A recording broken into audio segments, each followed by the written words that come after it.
White హౌస్లో మీకు Donald Trump Pakistan యొక్క ఆర్మీ చీఫ్ అసీం మునీర్ ఒక లంచ్ ప్రోగ్రామ్ ఇది అయిన తరువాత మీకు అమెరికా అధ్యక్షుడు it's a great honour to meet Asim Munir అని చెప్పాడు.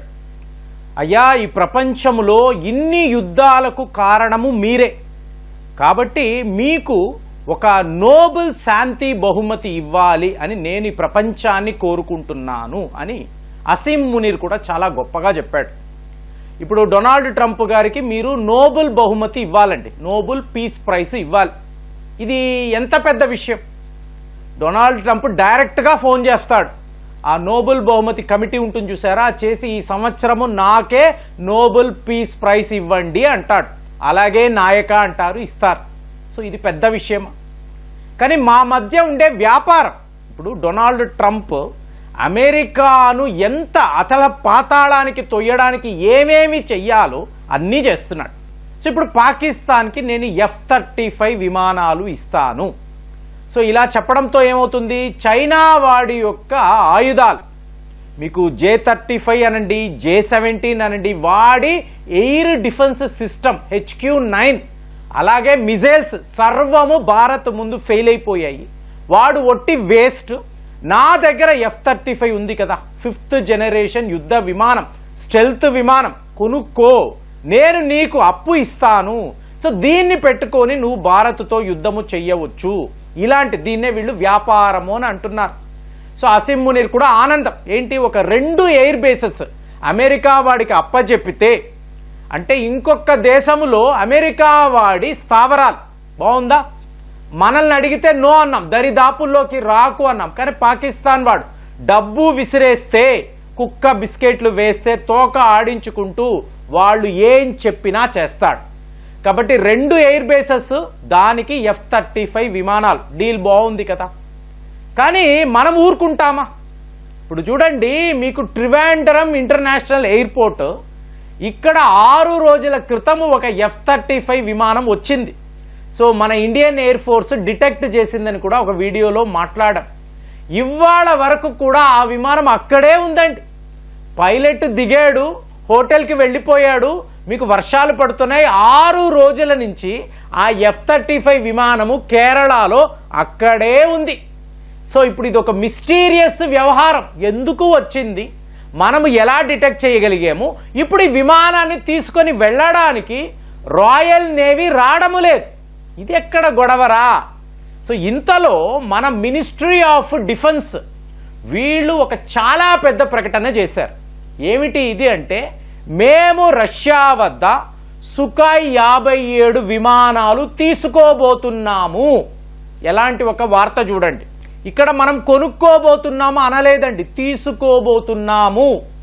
అంటే అమెరికా వాడు మనల్ని ఉడికించడానికి పాకిస్తాన్ అనబడే ఒక దేశాన్ని ఆశ్రయిస్తాడు.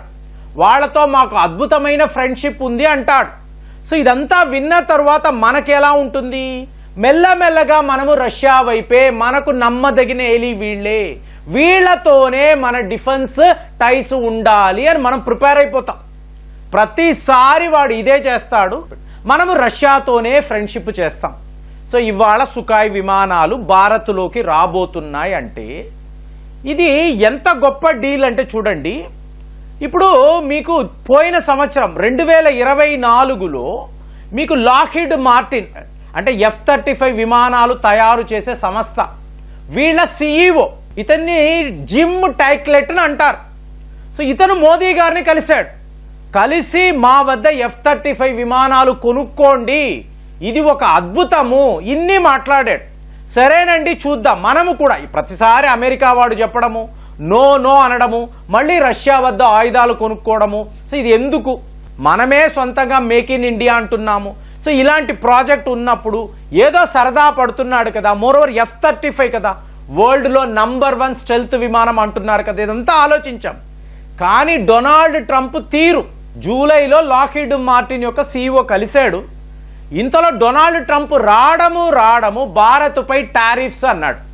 అలాగే ఒకవేళ భారత్లో యాపిల్ ఫోన్లు తయారైతే మీ మీద 25% ట్యాక్స్ అన్నాడు. సో దాంతో ఒక పెద్ద టారిఫ్ వార్ అనేది స్టార్ట్ అయింది. అంటే F-35 కొనుక్కోండి అంటారు, అట్ ది సేమ్ టైం మీతో మేము ఒక యుద్ధము చేస్తున్నాము అంటారు. కాబట్టి మనమేంటి అలర్ట్ అయిపోయాం. ఎప్పుడు అంతే, అమెరికా అంటే ఇవాళ ఒక మాట రేపు ఒక మాట, మాట మీద నిలబడము అనేది అమెరికా వాళ్లకు చేత కాదు. ఇది మనకు బాగా అర్థమైంది. ఇందులో మీకు డొనాల్డ్ ట్రంప్ ఆద్యుడులా కనిపిస్తున్నాడు, అందరికన్నా హైయెస్ట్. ఈ నిమిషం ఒక మాట అంటాడు, నెక్స్ట్ మినిట్ ఇంకోటి ఏదో మాట్లాడతాడు. సో ఇలాంటి వ్యక్తిని నమ్మి మనము ఏమీ చెయ్యకూడదు అని మోదీ గారు ఎప్పుడో ఫిక్సప్ అయిపోయాడు. దాంతో ఈరోజు వార్తలు ఏంటి, సుఖాయి 57. ఇప్పుడు రష్యా వాళ్ళు ఇస్తున్న ఈ ఆఫర్ చూడండి, టోటల్గా మీకు యాక్సెస్ కోడ్ అంటే మీకు ఫుల్ సోర్స్ యాక్సెస్ కోడ్ మేము మీకు ఇస్తాము, కీ ఫ్యాక్టర్స్ అంతా కూడా భారత్కి అప్పచెప్తాము. ఎందుకండి రష్యా వాళ్ళు ఇంతలా మన ముందు ఎందుకు లొంగిపోవాలి అంటే అలా కాదండి. రష్యాకు మనకు మధ్య ఉండే ఫ్రెండ్షిప్.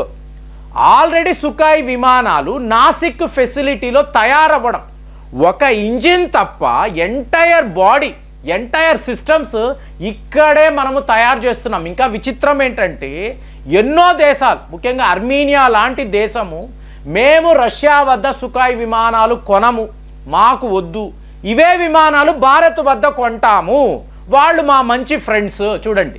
అలాగే ఒక మలేషియా అనండి, ఈజిప్ట్ అనండి, వీళ్ళందరూ ఏంటి భారత్కి వాళ్ళ సుఖాయ్ విమానాలు పంపిస్తున్నారు. ఎందుకు?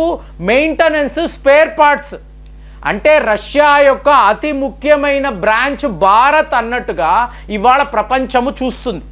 కాబట్టి రష్యా వాళ్లకు మన మీద ఉండే నమ్మకం ఎలాంటిది అంటే, మేము total technology, transfer of technology అంటారు, మొత్తము కూడా మీకే అప్పచెప్తాము, మీరు మీ దేశంలోనే మేక్ ఇన్ ఇండియా ప్రాజెక్టుగా సుఖాయ్ 57 విమానాలను తయారు చెయ్యండి అంటే, ఇలాంటి ఒక టెంప్టింగ్ ఆఫర్ని భారత్ ఎందుకు కాదు అంటుంది? ఒకానొక సందర్భంలో మీకు మన యుద్ధ నిపుణులు ఏం చెప్పారు అంటే, రఫేల్ విమానాల యొక్క పనితనము ఆపరేషన్ సింధూర్లో చూసాము కదా, బాగుంది, ఇంకా ఎక్కువ రఫేల్ విమానాలు మనము కొందాము అని చెప్పి వీళ్ళు మినిస్ట్రీ ఆఫ్ డిఫెన్స్కి ఒక రికమెండేషన్ ఇచ్చారు. కానీ ఇవాళ మనం ఏం ఆలోచిస్తున్నాము, 5th జనరేషన్ యుద్ధ విమానాలు మన దేశంలో ఉండాలి.